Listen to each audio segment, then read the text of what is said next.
ओडिशार अगणित दर्शक दर्शिका प्रथम मोर नमस्कार। जय जगन्नाथ। जगतनाथ जगन्नाथ को मोर मनना प्रणाम।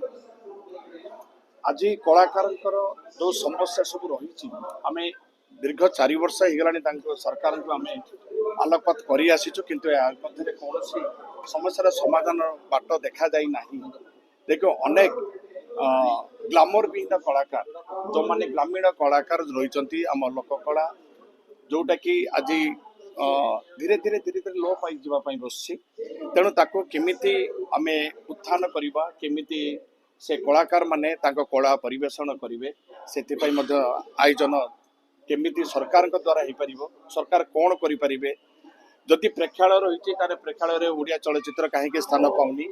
ओडिशा रे अनेक खुला मंच रे जो कला परिवेषण कराउछि संकीर्तन पाला दासकाठिया मेलोडी यात्रा ये सब खुला मंच रे बर्तमान अश्लीलता प्रदर्शन करा जाउछि जोटा कि आम ओडिशा पई आदु शुभंकर नुहे। तेणु या समग्र आम कौन करि परिबा कौन कले देखि सरकार आम कथा शुणिबे। तेणु बर्तमान सब संगठन सभापति महोदय आसीचंती ओडिशार 30टा जाक जिल्लारू आमे आज एकत्रित होइछु। समस्त समस्या से आलोकपात करूचंती कौन कौन समस्या रही आगु पुंखानुपुंख भावे आमे आलोचना करिबा एवं आमे निष्पत्ति नौचु। आमे समस्त मिसी सब संगठन मिसी देखि आगामी जून मास 2025 जून 18 तारीख दिन एक विशाल महासमावेश कलाकार भुवनेश्वर राजधानी रे हबो।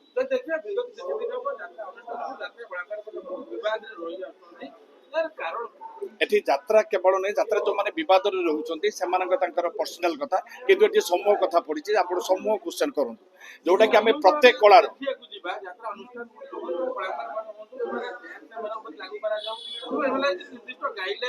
एथिपाई एसओपी गोटे नुआ ए सब एसओपी आसीबा दरकार। जो माने भी जो कलाकार माने जो माने प्राप्य नौचंती से माने सरकारी स्तर रे कौन कौन तांकर टैक्स दउचंती एटा सरकार एथिरे बुझी गुरुदायित्व निभेबा दरकार। जेहेतु सरकार पाखे खाता रे लिस्ट नाही आम ओडिशा रे केते कला अछि केते जन कलाकार अछंती आम ओडिशा रे केते कलाकार तांकर ए कला परिवेषण करी परिवार निर्वाह करूचंती एही हिसाब मध्ये सरकार माने किंतु आमे सरकार को आलोकपात करि सारिबा परे से कोन बर्तन कलाकार मानकर गोटे रेजिस्ट्रेशन करूचंती डीसीओ माध्यम रे प्रत्येक डिस्ट्रिक्ट कलेक्टर को गोटे नोटिफिकेशन हेछि से माने रेजिस्ट्रेशन करूचंती। या पई जदि सरकार को नजर रहिबो ताले जणे केबे होछि इनकम टैक्स फांकी दे परिबो कि जदि फांकी जाय ताले सेटा सरकार रो अपार कथा ना गोटे कलाकार अपार कथा। सिनेमा भଳି जात्रा कहय तो सेंसर बोर्ड गठन हो सेंसर कमिटी सेंसर बोर्ड आनिबा पूर्व प्रथमे आगे गोटे आईन आनिबा दरकार खोला मंच पे। मो केवल यात्रा न आपण जानिछंती आपण मानकर से नॉलेज अछि संकीर्तन दल रे भी अश्लीलता प्रदर्शन करा जाउछि पाला रे करे जाउछि से प्रमाण मो पाखे अछि। हमर हस्तगत भाव आमे मंत्री महोदय को ए विषय आलोकपात करिछु किंतु आप रे भी कोनोसी कार्यानुष्ठान ग्रहण करा जाय। अश्लीलता कहले आपण कोन जोटा चारि कांथरे थाती जो शब्द आपण को सुनिया पई भलो लागे नाही आ सेटा मते व्याख्या करिया पई पड़ियो। अश्लीलता कहले कोन बुझंती अंग प्रदर्शन कलाकार जते बेले कला परिवेषण करूथवा समय रे सीमा अतिक्रम करी जते बेले कला परिवेषण करे किंबा शब्द पर नियंत्रण रखे सेटा होची अश्लीलता। दर्शक आपण माने गणमाध्यम से आपण लोकलोचन को आनीचंती जेटा कि छय मानकर वर्तमान आउरी धीरे धीरे धीरे चाहिदा बढ़ी चलला।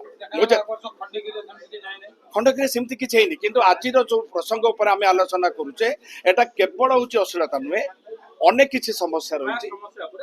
हाँ प्रत्येक समस्या पर रही आलोचना कर जाउची जे केमिति ओडिया संस्कृति बंचिबो साहित्य बंचिबो भाषा सुरक्षित रहिबो एवं कलाकार माने जो माने ग्लामर विहीन कलाकार जो माने ग्रास रूट रहउचंते जो माने कला परिवेषण करिबा परे भी तांको परिवार पोषण हेई पारुनी से कला धीरे धीरे लोप पाई जाउची ओडिसा रे।